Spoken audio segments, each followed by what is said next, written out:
ఇరిగి బోర్ల పడ్డాడు మా కార్యకర్తల దెబ్బకు.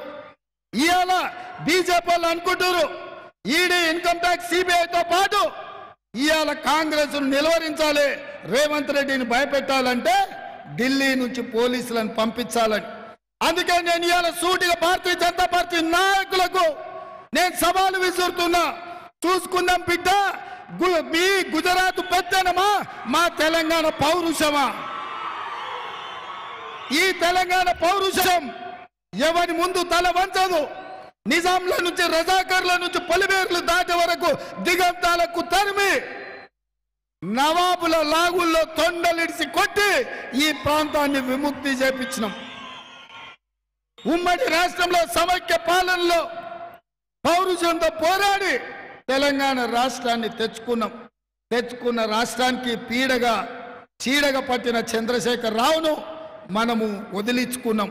అందుకే మిత్రులారా, ఇవాళ నేను ఒక మాట చెప్పదలుచుకున్నా.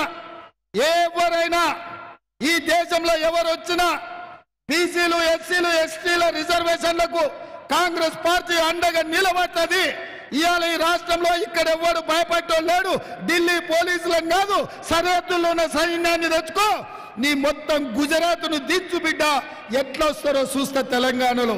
మీరు అనుకుంటారో మీ చేతుల అధికారం ఉంది కదా అని ఢిల్లీ పోలీసులను పంపించాలని. అందుకే ఇవాళ దేశంలో జరుగుతున్న పరిణామాలను చూసి మా సిపిఎం సోదరులు కోదండరామ్ గారు కూడా మనకు అండగా నిలబడ్డారు. అందుకే రేపు జరగబోయే ఎన్నికలు మనకు ఫైనల్స్.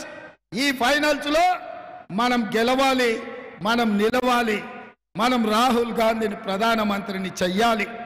ఇవాళ చంద్రశేఖర్